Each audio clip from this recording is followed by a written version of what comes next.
All right, we're talking about two things today. The Zoom H1n versus the Zoom H4n Pro. Let's go ahead and start with the build of this guy right here. The build quality of the Zoom H1, it doesn't feel like it's absolutely built like a tank. And also, like, on the back of it, like this battery compartment, it can flip off pretty simply, pretty easily. Overall, the size of it, is about the size of your cell phone. About half the width of maybe an iPhone XS Max. It has an X and Y microphone that's good for, say, pointing at me and pointing at you. It has a record jack here, a headphone jack here, a simple hold and power mechanism here, and a quick record button here. You press it, it starts it, you stop. It has a couple other little things like limiters and like 80 hertz, 120 hertz. It also has like a low cut where you can do like 80 hertz, 120 hertz. It has a limiter. You can also mark things too. You can record up to 48-bit at 24. $119. And it has this little gain wheel that you can go up and down with to just kind of control the gain. This little guy is very much a bang for your buck. This is the Zoom H4n Pro. $219. $100 more than the Zoom H1n. It has an X and Y mic that can be changed to be wider. So if like you're interviewing, you can go further and further here. It's a block. This thing feels like it's a Game Boy. That's how thick and heavy this thing is. It takes two AA's. It has two XLR ports at the bottom, an audio jack right here. About the same size as my iPhone XS Max, but definitely not in width.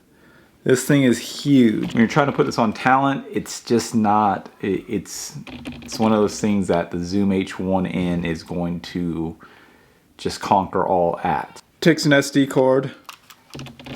Unlike the Zoom, you can control the actual gain up and down with these rockers right here. It shoots 4-channel, meaning that you can record inputs from these XLR ports and an audio source on the back. Great for multi-source recording. It takes forever to turn on, literally probably 30 seconds for a small SD card, and even longer the larger the SD card is. So let's talk about the differences between these two and use cases as when you should use which one where. Cameo. All right, so I use both of these in my day-to-day, not just one or the other. Here's why, here's how.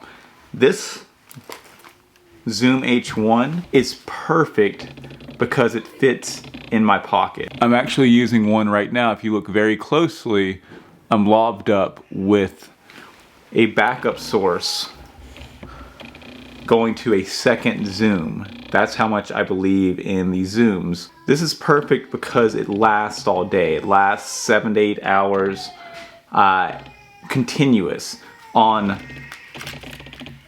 2 AAA batteries. As far as audio quality goes, she does pretty good. Definitely not the best.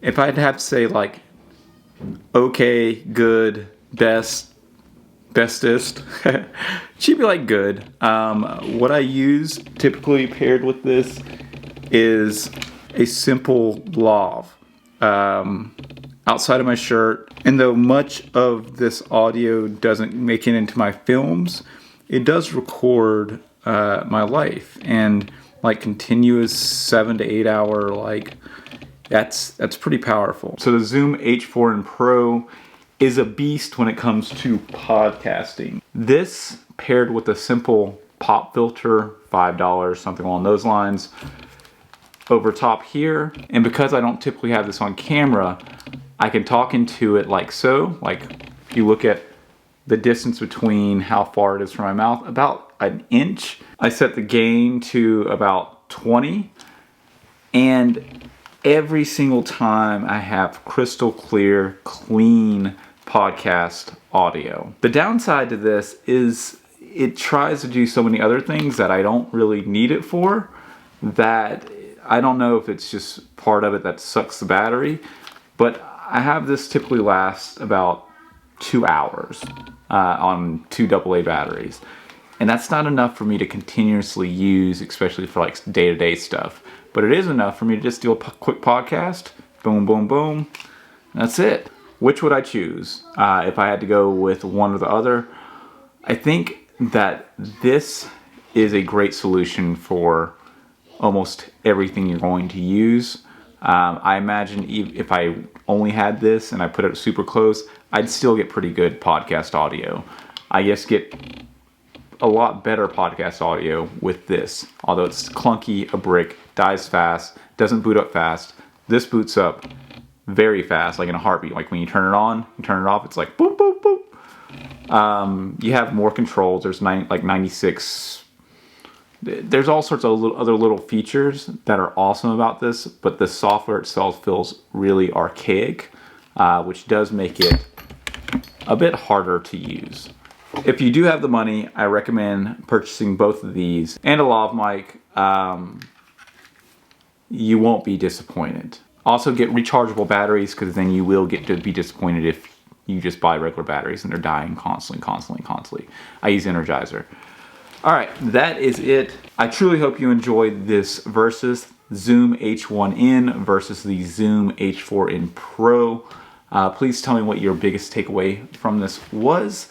And if you aren't already subscribed to the channel, definitely take this moment to subscribe. Just takes a second.